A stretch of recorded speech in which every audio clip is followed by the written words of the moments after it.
안녕하세요. 이번 시간에는 어노니머스 펑션과 함수를 정의함과 동시에 호출하는 방법을 알아보겠습니다. 기존의 언어는 반복적으로 실행될 코드의 블록을 함수로 정의해서 사용했는데요.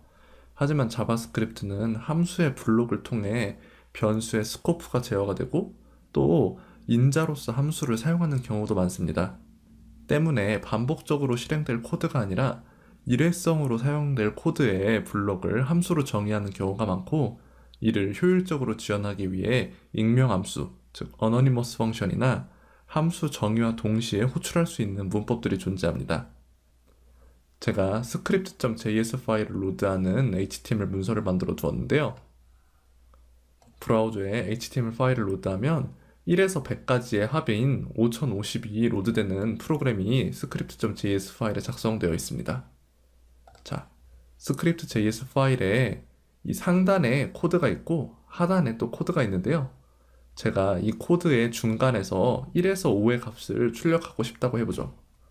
가장 쉽게 할 수 있는 방법은 포문을 이용해서 베리어블 i를 1에서부터 5까지 증가시키면서 console.log 명령을 이용해 메시지를 출력하는 것입니다. 저장을 하고 브라우저를 새로 고침해보면 1에서 5까지의 값은 정상적으로 출력이 되었는데 6310이라는 값이 출력된 걸 볼 수 있습니다. 기존에 1에서 100까지 더하던 프로그램이 정상적으로 동작하지 않게 된 것이죠. 이유는 간단합니다. 이 상단에서 포문 i를 이용해서 1에서 50까지의 합을 구하고 하단에서 51에서 100까지의 합을 계산하도록 코드가 짜여져 있었던 것이죠. 그리고 그 중간에 우리가 다른 코드를 집어넣게 되면서 변수 i를 동시에 썼기 때문에 프로그램이 정상적으로 동작하지 않게 된 것이죠. 사실 이렇게 코드를 분리해 놓고 가운데에 코드를 추가한 것이 조금 부자연스럽긴 하지만, 굉장히 큰 프로그램을 작성했을 때 우리가 중간에 어떤 코드를 추가해야 되고, 그리고 그 코드가 독립적으로 실행되어야 한다면 함수를 이용해서 스코프를 나눠줘야 합니다. 예를 들어 이 코드를 펑션 a라고 이름 짓고 그 안에 이 코드를 집어넣게 되면 a라는 함수를 호출했을 때 이 함수 안에 있는 베리어블 i는 바깥에 있는 베리어블 i와 상이하기 때문에 코드를 실행했을 때 1에서 5까지의 값이 정상적으로 출력되고 5050의 값, 즉 원래 프로그램도 정상적으로 동작하게 되는 것이죠.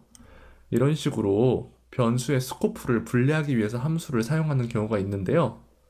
이 함수는 사실 정의하고 나면 한 번만 호출되고 정의한 지점에서 바로 호출하는 경우가 많습니다. 이 코드를 더 간단하게 작성할 수 있는 방법이 있는데요. 함수를 정의한 부분에서 바로 호출하는 것이죠. 어떻게 하냐면 다음과 같이 함수를 정의한 부분을 괄호로 둘러싸고 바로 호출하면 됩니다. 저장을 하고 실행을 하면 마찬가지로 같은 실행 결과를 나타내는 것을 볼 수 있습니다. 그리고 이 함수의 경우에는 사실 한 번만 호출되고 말기 때문에 이름이 필요가 없습니다. 그래서 이 함수를 어노니머스 펑션, 이름 없는 함수로 바꿀 수가 있고요. 이렇게 이름을 생략 가능합니다. 이름을 생략하고 저장한 후에 새로 고침을 해도 코드가 정상적으로 실행되는 것을 볼 수 있습니다.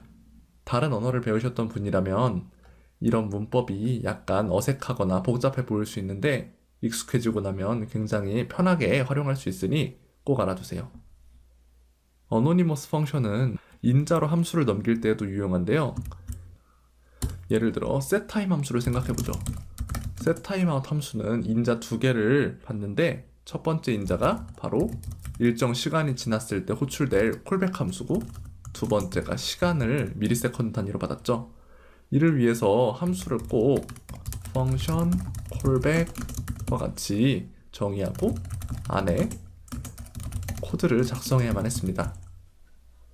저장하고 실행을 해보면 3초가 지난 후에 콜백 함수가 호출되면서 타임아웃이라는 메시지가 출력이 되죠. 하지만 이 콜백 함수도 사실 이 setTimeout 함수를 호출하기 위해 정의한 함수이지 다른 곳에서는 전혀 사용하지 않습니다. 이런 경우 이 함수를 바로 인자로서 적을 수가 있고요. 보기 좋게 들여쓰기를 조절하고 세로 고침을 해도 정상적으로 동작을 하면서 타임아웃 메시지가 출력되는 걸 볼 수 있습니다. 마찬가지로 이 함수도 set timeout에서만 사용되는 일회성 함수이기 때문에 익명 함수로 이름을 생략해도 활용이 가능합니다. 우리가 함수를 정의할 때는 다른 함수와 이름이 겹치지 않도록 신경 써야 하고, 또한 가독성을 위해 그 함수가 어떤 역할을 하는지 유의미한 이름을 짓기 위해 고민을 많이 하는데요. 굳이 여러 곳에서 호출될 필요가 없는 함수라면 이렇게 어노니머스 펑션을 활용하는 것이 매우 효율적입니다.